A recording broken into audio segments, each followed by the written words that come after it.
Hi friends, welcome from Superbooth 2026 from the Neuzeit Instruments booth, and I'm here with the fantastic Jan Ritter.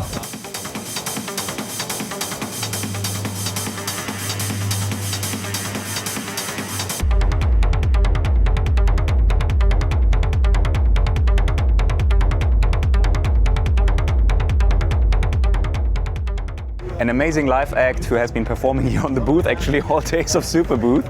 And yeah, I'm lucky because he's today running me a little bit through his setup, giving me an overview. It's very in-depth, so we won't be able to cover everything, but as I know a lot of you folks are interested in checking out different setups and understanding the philosophies behind it, let's dive right into it.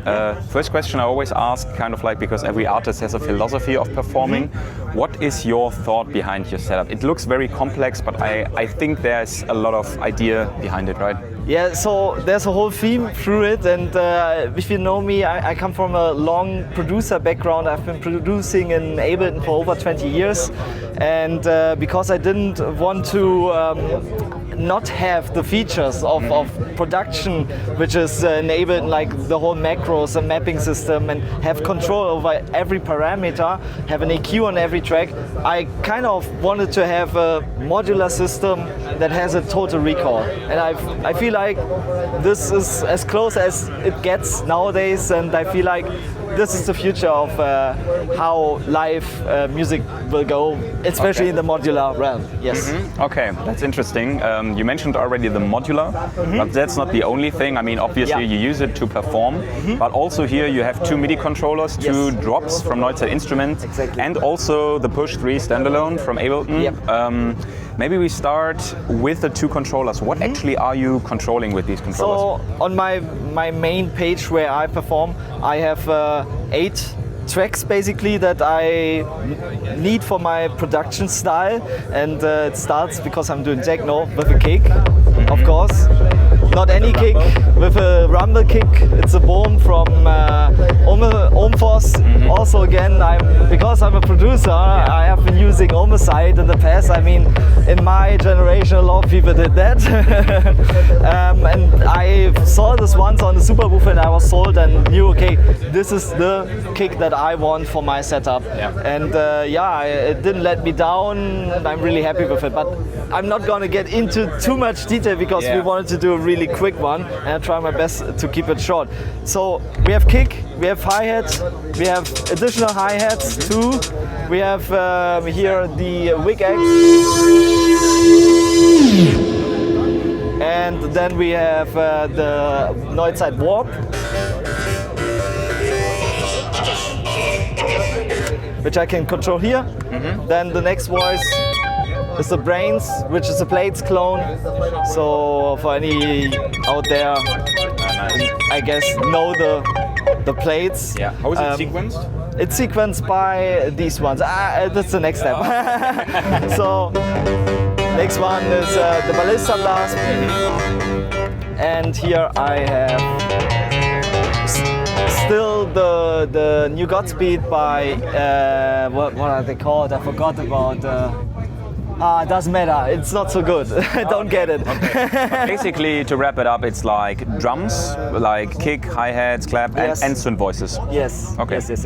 I have additional parts here that are just stuff that runs in Ableton Live, so I have additional layers to add to the setup while I'm playing, so I can go easily into a groove.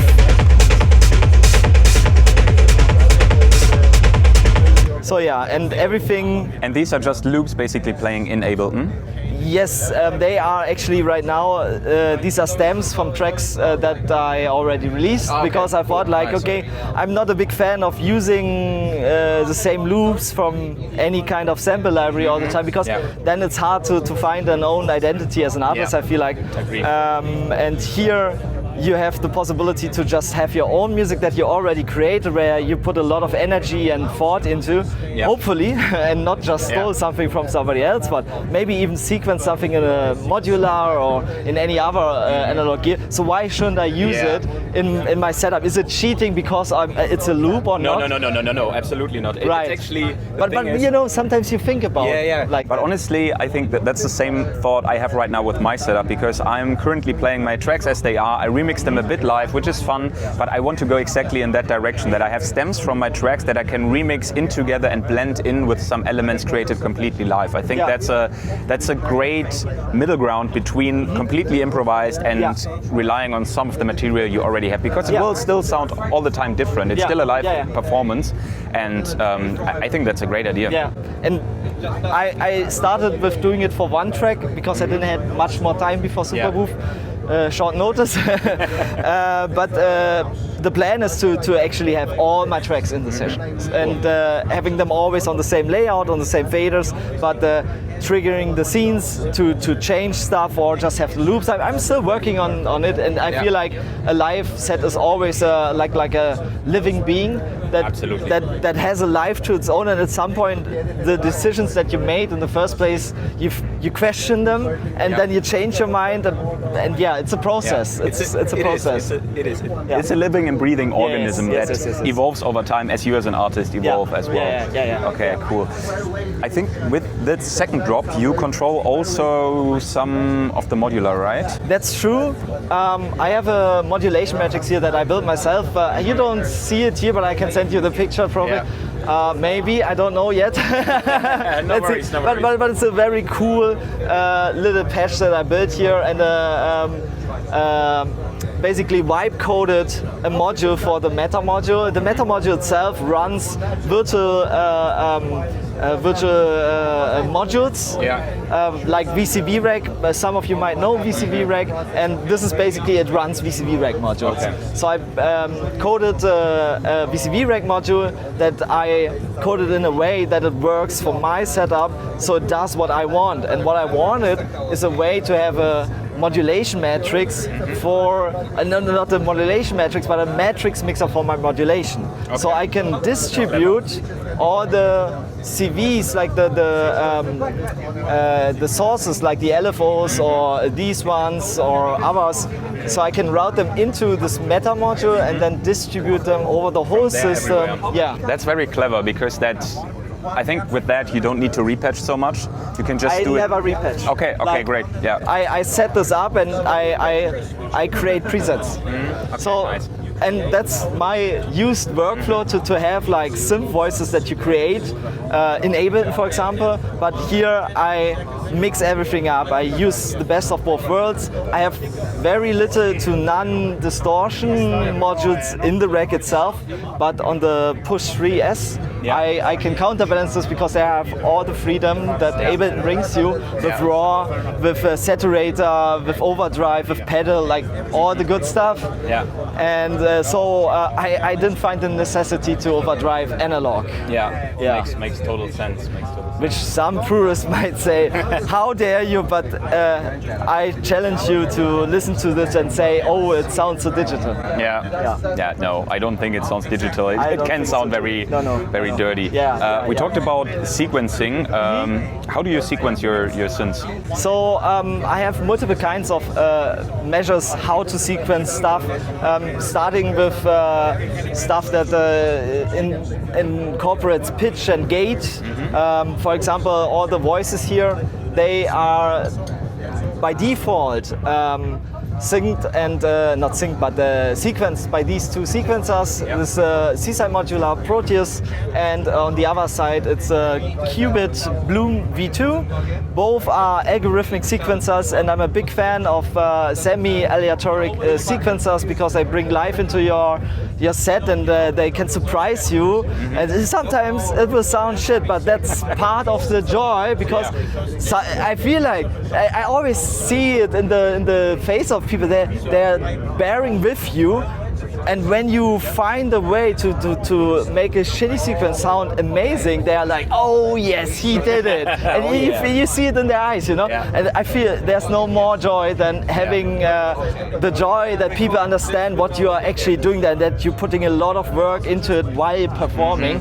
But a big thing for me that always slows me down and makes me not think in a different realm is when I have like the Oxy, where everything I have to put in manually to get something out. Here I can just open this up, and it's a cool sequence, right? But maybe I want a different one, so I press a button. It's a little bit like Sting, right? Like It's a little bit like Sting, yeah. And then comes another part to get some control out of the chaos.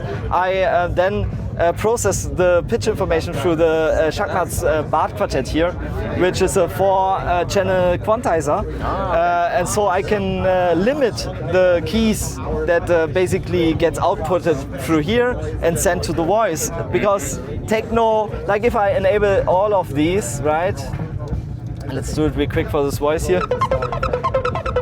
Actually sounds also great, but let's imagine it would sound shit, then I can limit it to even just one note. Okay. And just say.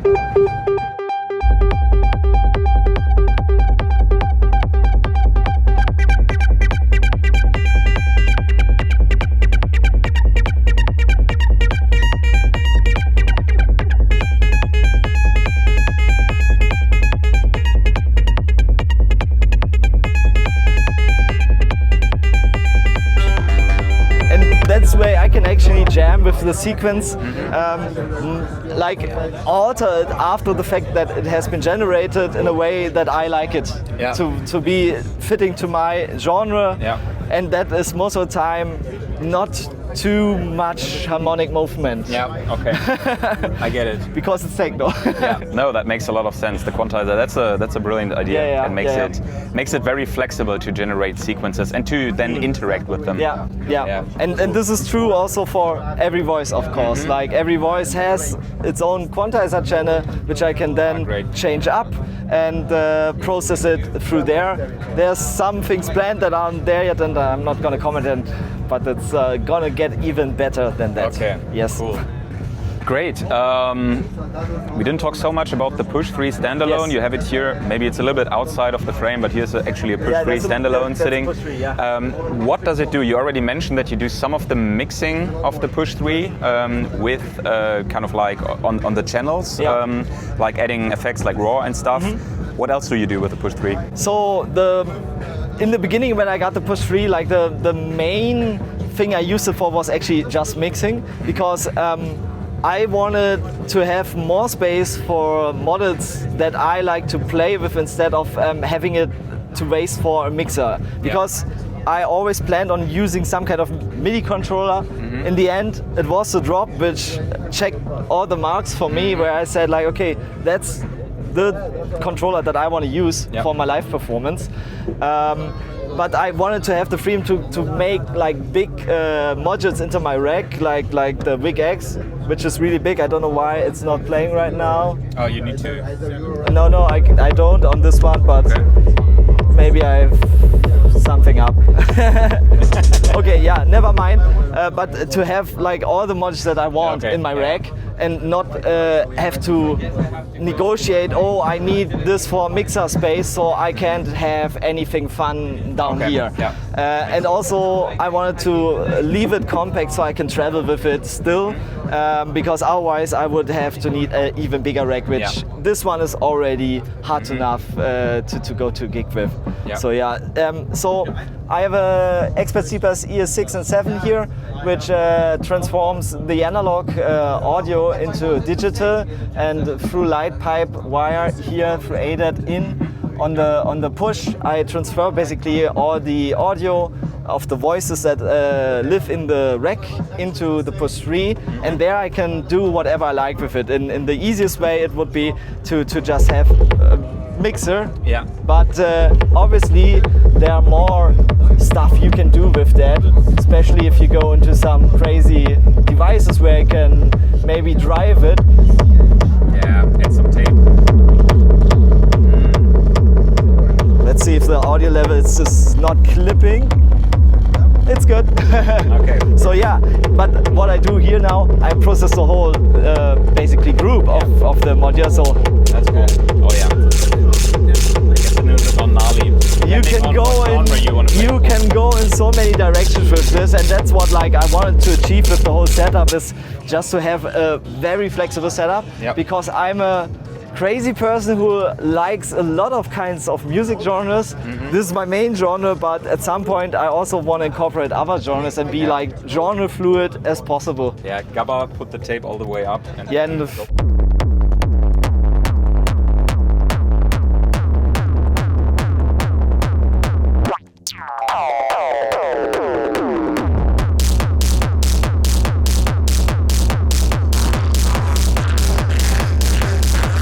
what kind of genre is this? I don't know, but it doesn't matter. It's fun and it makes me happy, and that's the most important thing. Yeah, it's super smart that you can basically change between a rather clean signal and a rather distorted signal. And because this is all in the push 3, right? Yeah. I can map these.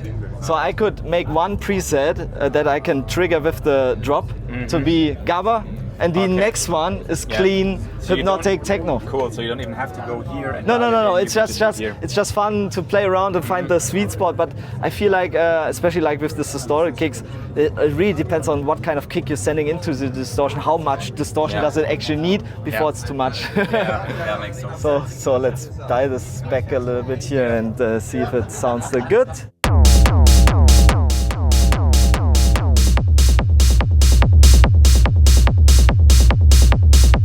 Yeah, so a lot of flexibility also in the single path. Cool. I come from a mixing mastering background as well. I've been doing this for almost the same time as I produce music. So I couldn't live without an EQ on every channel. Yeah, That's like, you know, always low cut. Okay. And that's what you use the push for. But not only, right? You also, I mean, you can see it here. You also have clips here, right? Yes. So, like I said, I have these elements from the tracks that I already built in my career, so I can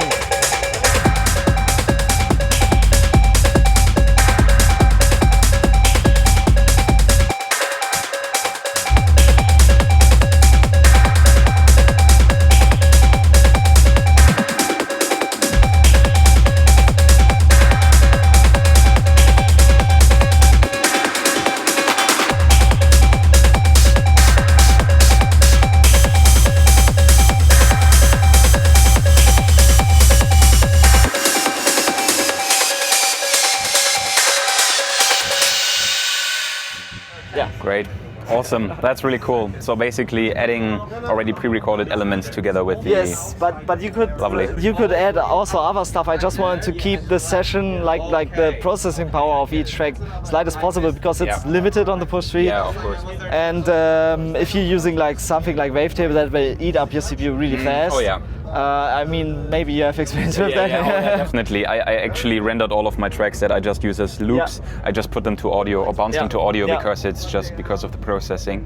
But you actually run software synths on here, or? I played around with it, but I rather have like the control on the modular, because then I don't have to dive in here for everything. I just have to check when I want to change a scene, or want to.